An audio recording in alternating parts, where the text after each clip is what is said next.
የመጽሐፍ ቅዱስ ትረካ ኦሪት ዘፍጥረት ምዕራፍ 34 ላይክ በማድረግ ጀምሩት።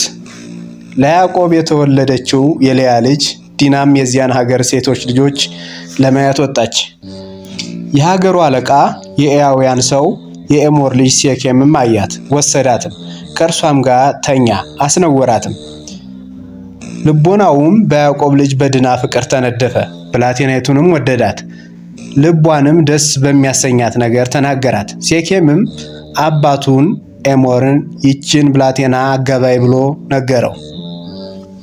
ያዕቆብም ልጁን ድናን የኤሞር ልጅ እንዳስነወረ አሰማ። ልጆቹም ከከብቶቻቸው ጋር በምድረ በዳ ነበሩ። ያዕቆብም ልጆቹ እስኪመጡ ድረስ ዝም አለ። የሴኬምም አባት ኤሞርም ይነግረው ዘንድ ወደ ያዕቆብ መጣ። የያዕቆብም ልጆች ከምድረ በዳ መጡ። ይህን በሰሙ ጊዜ ፈጽመው ደነገጡ። የያዕቆብ ልጅ በመተኛቱ በእስራኤል ላይ ኀፍረትን ስላደረገ አዘኑ፣ እጅግም ተቆጡ፣ እንዲህም አይደረግምና። ኤርሞም እንዲህ ብሎ ነገራቸው፣ ልጄ ሴኬም ልጃችሁን ወዷታልና ሚስት እንድትሆነው እርሷን ስጡት።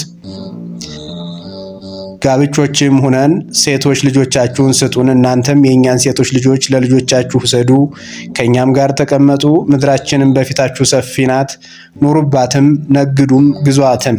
ሴኬምም አባቷንና ወንድሞቿን እንዲህ አለ፣ በፊታችሁ ሞገስን ባገኝ የምትሉትን ሁሉ እሰጣለሁ። ብዙ ማጫ አምጣ ብትሉኝ በምትጠይቁኝ መጠን እሰጣለሁ። ይቺ ብላቴና ግን ሚስት ትሆነኝ ዘንድ ስጡኝ። ያዕቆብም ልጆቹ ለሴኬምና ለአባቱ ለኤሞር በተንኮል መለሱ፣ እህታቸውን ዲና አስነውሯታልና። የዲና ወንድሞች ስምዖንና ሌዊ እንዲህ አሏቸው፣ እህታችንን ላልተገረዘ ሰው ለመስጠት ይህንን ነገር እናደርግ ዘንድ አይቻለንም፣ ይህ ነውር ይሆንብናልና።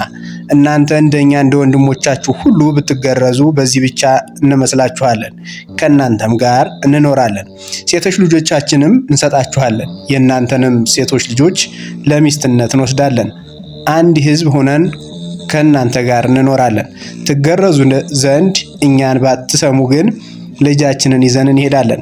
ነገራቸውም ኤሞርና የኤሞርን ልጅ ሴኬምን ደስ አሰኛቸው። ብላቴናውም ይህን ነገር ያደርግ ዘንድ አልዘገየም፣ የያዕቆብን ልጅ ወዷታልና፣ እርሱ ከአባቱ ቤተሰብ ሁሉ የከበረ ነበር። ኤሞርም ልጁ ሴኬምም ሄዱና ወደ ከተማቸው በር ደረሱ።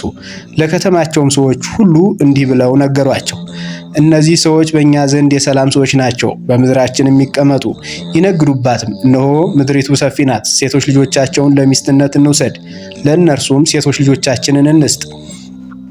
እነርሱ እንደኛ የሆኑ ዘንድ በዚህ ብቻ እንምሰላቸው፣ አንድ ወገን እንሆን። እነርሱ እንደሚገረዙ ወንዶቻችንን ሁሉ እንገርዛለን። መንጋቸውም የጋማ ከብቶቻቸውም ገንዘባቸውም ሁሉ ለእኛ አይደሉምን? ነገር ግን በዚህ ብቻ ከመሰልናቸው ከእኛ ጋር ይቀመጣሉ። በከተማይቱ በር የሚገቡ ሁሉ ኤርሞንና ልጁ ሴኬምም እሺ አሉ።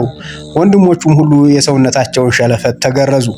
እንዲህም ሆነ፣ በሦስተኛው ቀን እጅግ ቆስለው ሳሉ ሁለቱ የያዕቆብ ልጆች የድና ወንድሞች ስምዖንና ሌዊ እየራሳቸው ሰይፋቸውን ይዘው ተደፋፍረው ወደ ከተማ ገቡ፣ ወንዱንም ሁሉ ገደሉ።